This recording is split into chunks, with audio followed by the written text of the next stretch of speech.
Hello friends, welcome to today session. तो क्या आपने कभी सोचा है कि एक बोइंग 474 कैसे हवा में उड़ती है उस विंग्स के साथ में? या आपने कभी सोचा है कि कभी भी जब आंधी तूफान आता है बहुत तेज, तो हमारी जो घरों की छत होती है वो उड़ क्यों जाती है, टूट के नीचे गिरने की बजाय?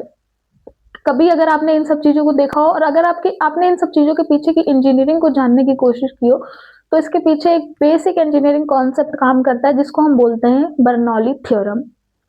बर्नौली ने एक ऐसा कॉम्बिनेशन दिया स्पीड और प्रेशर का, जो इन सब फिनोमिनन्स के पीछे काम करता है। बर्नौली का कहना है कि जब स्पीड बढ़ने पे प्रेशर कम हो जाता है, और अगर हम किसी चीज का प्रेशर बढ़ा दें तो उसकी स्पीड कम हो जाती है। इन सब चीज़ों के कारण ही हम देख पाते हैं इसी एरोडायनेमिक्स में जब हम इन्हीं इसी कॉन्सेप्ट का यूज करते हैं बर्नौली का, तो हम देखते हैं कि एक प्लेन उतने ज्यादा मास के साथ और वेट के साथ बहुत ही इजीली हवा में उड़ लेती है। या फिर जब भी कभी हमारी आंधी तूफान आती है, तो हमारी छत टूट के गिरने की बजाय वो उस प्रेशर को लेकर के ऊपर की तरफ उड़ती है या चली जाती है कहीं पे। इसको मैं आपको एक्सप्लेन करती हूँ। अगर मैं एरोडायनेमिक्स की बात करूँ कि हमारी प्लेन्स कैसे उड़ती हैं, टेक ऑफ करती है या उड़ पाती हैं बहुत ही इजीली, तो उसमें एक प्रेशर डिफरेंस का कॉन्सेप्ट काम करता है। अगर आपने कभी ध्यान से विंग्स को देखा हो प्लेन की, तो जो हम अगर हम एरोडायनेमिक्स की बात करते हैं इंजीनियरिंग में, तो हमारे प्लेन का स्ट्रक्चर जो कुछ होता है वो ऐसा होता है। अगर आपने बहुत ही आराम से देखा हो, अब यहाँ से फोर्सेस हमारी आ रही हैं, आ तो सिंपल फोर्सेस रही है, अब वो इस तरीके से जाएगी और इधर से जाएगी। अब यहाँ से अगर वो इतनी ही डिस्टेंस तय करेगी, तो ये डिस्टेंस उसको कम करना पड़ेगा, यानी कि उसकी स्पीड ज़्यादा होगी। अब ये ऊपर से जाएगी तो इसका डिस्टेंस बढ़ जाएगा। अगर इस एयर को क्रॉस करने वाला डिस्टेंस बढ़ जाएगा तो टाइम भी ज़्यादा लगेगा और स्पीड भी कम हो जाएगी। अब अगर स्पीड कम हो जाएगी तो यहाँ पे प्रेशर कम हो जाएगा, यानी ये वाले जो एरिया हमारा होगा विंग के ऊपर वाला, वहां पे प्रेशर कम हो जाएगा। अब यहाँ पे क्योंकि स्पीड ज़्यादा है तो प्रेशर ज़्यादा हो जाएगा, यहाँ पे स्पीड ज़्यादा है तो प्रेशर ज़्यादा हो जाएगा। इसके लिए हमारा ये वाला जो नीचे वाला एरिया रहेगा, यहाँ पे हमारा प्रेशर ज़्यादा, इस तरीके से हमारे इस वाले विंग एरिया पे प्रेशर ज़्यादा अपवर्ड काम करेगा और यहाँ से लो प्रेशर जो कि डाउनवर्ड काम करेगा। इसलिए ये जो हमारा विंग्स है, ये एक इक्विलिब्रियम मेंटेन कर पाएगा हवा में, क्योंकि अपलिफ्ट फोर्स ज़्यादा लग रहा है, प्रेशर ज़्यादा लग रहा है, तो वो प्लेन को ऊपर की तरफ लिफ्ट करेगा। और डाउनवर्ड फोर्स कम लग रहा है तो वो नीचे की तरफ पुश करने की बजाय इस प्लेन को हमारे बैलेंस कर लेगा। तो इस तरीके से हमारा एरोडायनेमिक्स काम करता है, जिससे हमारा प्लेन हवा में उड़ता है। बर्नौली के हिसाब से जब भी हम किसी चीज की स्पीड बढ़ाते हैं तो उसका प्रेशर कम हो जाता है। यही कारण है कि आपने कभी देखा होगा कि आप जब रेलवे स्टेशन पे साइड बाई खड़े होते हैं तो बोलते हैं कि अरे ट्रेन लेकर के चली जाएगी। ट्रेन लेकर के नहीं जाती है, वो आपके बॉडी के दोनों साइड के फोर्सेस काम करते हैं। जब ट्रेन बहुत ज्यादा स्पीड से आती है तो आपका जो फोर्स होता है आगे की डायरेक्शन में जो काम करता है, हमारे आगे ट्रेन इस तरीके से आ रही है, जब वो बहुत ज्यादा स्पीड से हमारे सामने से जाएगी तो हमारे आगे का फोर्स निल हो जाएगा, इसलिए, और जो बैकवर्ड फोर्स होगा वो ज्यादा हो जाएगा प्रेशर की वजह से, तो वो हमें आगे की तरफ लिफ्ट कर देगा और इस सिनेरियो की वजह से हम ट्रेन के साथ चले जाते हैं।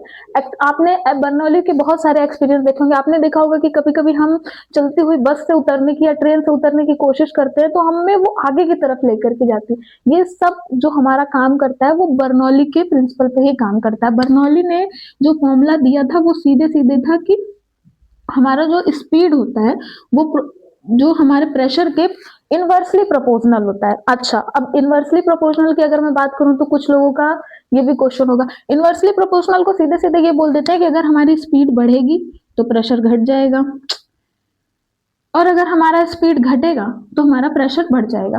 तो ये पूरे कॉन्सेप्ट पे हमारी बर्नौली थ्योरम काम करती है। कहाँ चला गया? अच्छा, अब आगे की बात करते हैं। आगे की बात क्या है, अगर कौन कंडीशंस देखें हम, बर्नौली प्रिंसिपल हो गया। अब मैं क्योंकि आज बर्नौली थ्योरम और इक्वेशन की बात करती हूँ तो आपको ये तो समझ में आ गया कि बर्नौली हमारी काम कैसे करती है। अब अगर मैं बर्नौली इक्वेशन की बात करूँ तो पहले तो कंडीशन की बात कर लेते हैं। फ्लूइड की कंडीशंस क्या होनी चाहिए, या फिर फ्लूइड की हमारी कैरेक्टरिस्टिक क्या होनी चाहिए?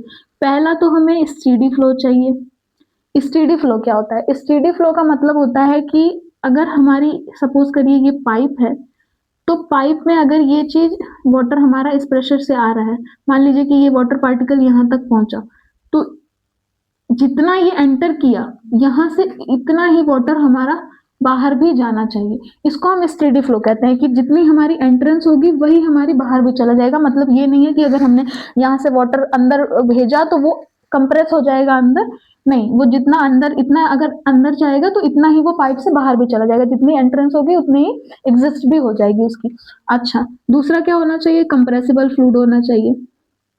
अच्छा, कंप्रेसिबल फ्लूइड क्या होता है? डेंसिटी। अगर हमारा वाटर रो वन डेंसिटी से इस पाइप में एंटर कर रहा है तो वो रो वन डेंसिटी से ही इस पाइप से बाहर जाएगा। डेंसिटी बिल्कुल भी डिफरेंस नहीं होनी चाहिए। नॉन विस्कस यानी कि वेलोसिटी भी हमारी कांस्टेंट होनी चाहिए। जिस वेलोसिटी से फ्लूइड एंटर कर रहा है उसी वेलोसिटी से हमारा फ्लूइड बाहर भी जाना चाहिए। स्ट्रीमलाइन फ्लो होना चाहिए।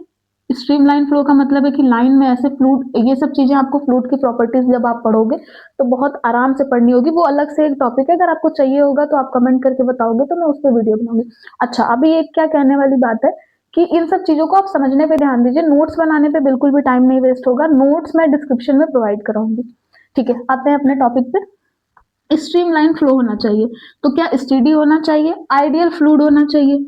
अच्छा, आइडियल फ्लूइड क्या होता है? आइडियल फ्लूइड होता है कि फ्लूइड की जो भी प्रॉपर्टीज होती हैं, उसकी विस्कोसिटी होती है, वेलोसिटी होती है, बाकी जितने भी उसकी प्रॉपर्टीज होती हैं, आइडियल फ्लूइड का मतलब होता है कि वो सारी जो हमारी आइडियल प्रॉपर्टीज है फ्लूइड की, वो टाइम के साथ में चेंज नहीं होनी चाहिए। यानी यहाँ पे अगर वो T1 टाइम में एंटर हो रहा है और यहाँ पे T2 टाइम से एग्जिट हो रहा है, तो यानी कि जो हमारी फ्लूइड की प्रॉपर्टीज हैं वो T1 पे जो होंगी वही T2 पे भी सेम होंगी।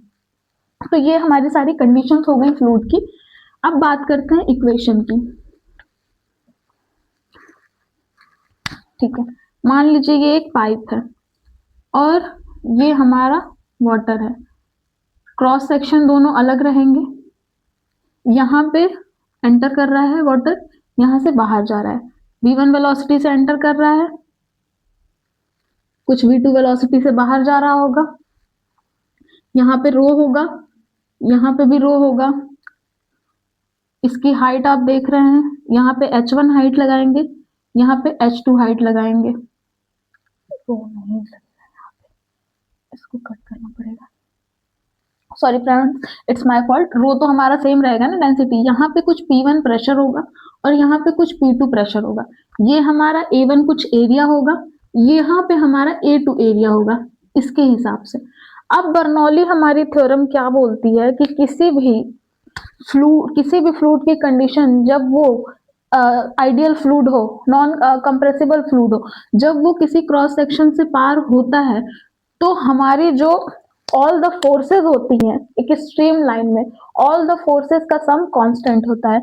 यानी कि अगर मैं बात करूं तो ऑल द फोर्सेस में कौन कौन सी फोर्स आ जाएगी? पहले तो हमारे यहाँ पे प्रेशर एनर्जी काम करेगी, उसके बाद हमारी हाफ रो वी स्क्वायर हमारी काइनेटिक एनर्जी प्लस करेगी, फिर रो जी एच हमारी पोटेंशियल एनर्जी होगी। तो इस वाटर की डिफरेंट डिफरेंट हाइट पे भी इस वाटर के हमारे जो यहाँ से एनर्जीज हमारी होंगी, उन सारे जब भी कोई वाटर किसी स्ट्रीम लाइन के थ्रू पास होगा तो हमारी जो एनर्जीज होंगी, टोटल एनर्जीज का सम सेम होगा। इसका मतलब है कि जो प्रॉपर्टीज मैंने बताई अलोंग विद दैट, यहाँ से जो वाटर हमारी जिस एनर्जी के साथ यहाँ पे एंटर करेगा उसी एनर्जी के साथ यहाँ से एग्जिस्ट करेगा।